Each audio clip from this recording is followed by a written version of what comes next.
नमस्कार, मी धनश्री. तुम्ही पाहत आहात शिवसत्ता टाइम्स न्यूज. बुलेटिनच्या सुरुवातीला शिवसत्ता टाइम्सच्या तमाम प्रेक्षकांना गुढीपाडव्याच्या व नूतन वर्षाच्या खूप खूप शुभेच्छा.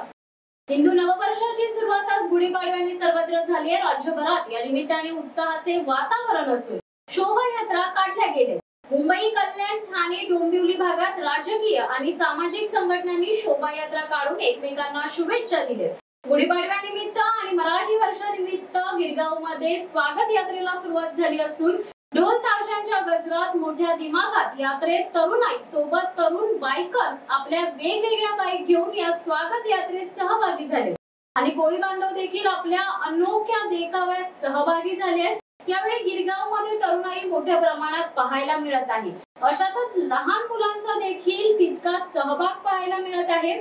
सध्या गिरगाव मध्ये आई तुळजाभवानी आणि छत्रपती शिवाजी महाराज यांच्या वेशभूषेमध्ये लहान तरुण सख्खे भाऊ बहीण या मिरवणुकीमध्ये पाहायला मिळत आहेत. तसेच यात्रेसाठी अनेक महिला तरुणी सहभागी होत असतात. महिला आपल्या बाईक आणि बुलेट घेऊन येत आहेत. तसेच अशातच एक महिला आपल्या स्कूटरवर स्वार होऊन आईचा गर्भ पृथ्वीचे चित्ररथ तयार करून महिलांवर होत असलेल्या अत्याचाराच्या संदर्भाचा संदेश देण्याचा प्रयत्न करत आहे. इकडे ठाण्यात देखील यंदा श्री कोपिनेश्वर सांस्कृतिक न्यास आयोजित स्वागत यात्रेचे 25वे वर्ष आहे. या 25 वर्षाच्या प्रवासात शोभायात्रेत विविध संस्थांचा सहभाग असतोय. यावेळी राज्याचे उपमुख्यमंत्री एकनाथ शिंदे ही स्वागत यात्रेत सहभागी होते. कोपिनेश्वर न्यासचे यंदाचे 25वे वर्ष आहे. सकाळपासूनच ठाण्यात शोभायात्रा आणि साहसी खेळ दाखवण्यास सुरुवात झाली आहे. या यात्रेत छत्रपती संभाजी महाराज यांच्या राज्याभिषेक सोहळ्याचा देखावा ठाण्यातल्या रस्त्यावर दाखवला गेलाय. यावेळी या शोभायात्रेदरम्यान उपमुख्यमंत्री एकनाथ शिंदे यांनी आपली प्रतिक्रिया दिली आहे.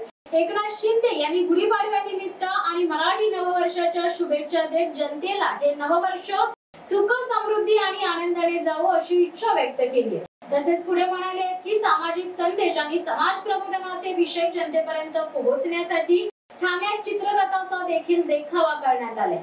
या दिवसाची ठाणेकर आतुरतेने वाट पाहत असतात आणि तो दिवस आलाय.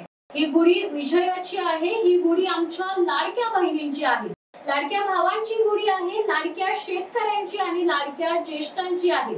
हिंदू नववर्षाच्या दिवशी स्ववर आधारित आणि पंचसूत्री संकल्पनेवर चित्ररथ भव्य धार्मिक सांस्कृतिक कार्यक्रमाचे आयोजन डोंबिवलीत दरवर्षी करण्यात येते. यंदा नववर्ष स्वागत यात्रा 27व्या वर्षात पदार्पण केली असून या यात्रेत 30हून अधिक विविध सामाजिक संघटनांनी चित्ररथाच्या माध्यमातून विविध सामाजिक संदेश दिलाय. तर डोंबिवली श्री गणेश मंदिर संस्थांतर्फे नववर्ष स्वागताची जय्यत तयारी करण्यात आली आहे. गणेश मंदिराला विद्युत रोषणाई करण्यात आली आहे. दुसरीकडे ढोल ताशा पथक सज्ज आहे. नववर्षाच्या स्वागताची पहिली पंचांग पूजा श्री गणेश मंदिरात संपन्न झाली आहे. केडीएमसी आयुक्त हिंदुराणी जाखड यांच्या हस्ते आरतीने कार्यक्रमाची सुरुवात करण्यात आली. डोंबिवली येथे काढण्यात आलेल्या शोभायात्रेत ठाकरे आणि शिंदे यांच्या शिवसेनेचे स्थानिक नेते एकत्र आले होते. ठाकरे शिवसेनेत कल्याण ग्रामीणचे जिल्हाध्यक्ष दीपेश म्हात्रे आणि उपमुख्यमंत्री एकनाथ शिंदे यांच्या शिवसेनेचे खासदार श्रीकांत शिंदे शोभायात्रेत पहिल्यांदाच एकत्र येत शुभेच्छा देत होते. तर तिकडे रायगडमध्ये ही पारंपरिक वेशभूषा ढोल ताशांच्या गजरात आणि हरे राम हरे कृष्णाच्या जयघोषात रविवारी जिल्ह्यातील आसमंत दुमदुमून गेला होता. मराठी नववर्षाच्या स्वागतासाठी रायगड जिल्ह्यातील सर्व तालुक्यांमध्ये शोभायात्रा काढण्यात आल्या होत्या. यात हजारो नागरिक सहभागी झाले होते. विशेष म्हणजे तरुणांचा सहभाग शोभायात्रांमध्ये लक्षवेधी ठरलाय.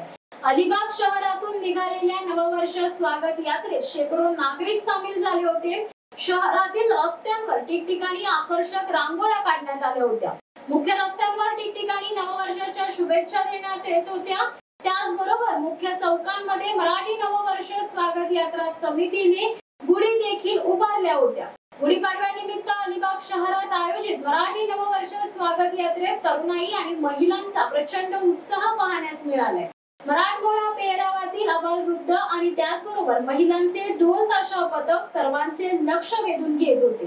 राज्यासह देशभरामध्ये गुढीपाडव्याचा उत्साह पाहायला मिळतोय. मुंबई, ठाणे, रायगड सह डोंबिवलीमध्ये शोभायात्रांचे आयोजन करण्यात आले. त्यामध्ये मराठी वेशामध्ये नऊवारी साडी घालून महिला वर्ग मोठ्या संख्येने उपस्थित राहिले. यावेळी ढोल ताशांचे पथक, विविध साहसी खेळ आणि चित्ररथ दाखवण्यात आले. लहान मुलांमध्ये देखील मोठा उत्साह दिसून येत आहे. धडक बेधडक वृत्त देणाऱ्या आपल्या शिवसत्ता टाइम्स न्यूज चॅनलला लाल बटन दाबून सबस्क्राईब करा आणि बेल आयकॉनला क्लिक करायला विसरू नका.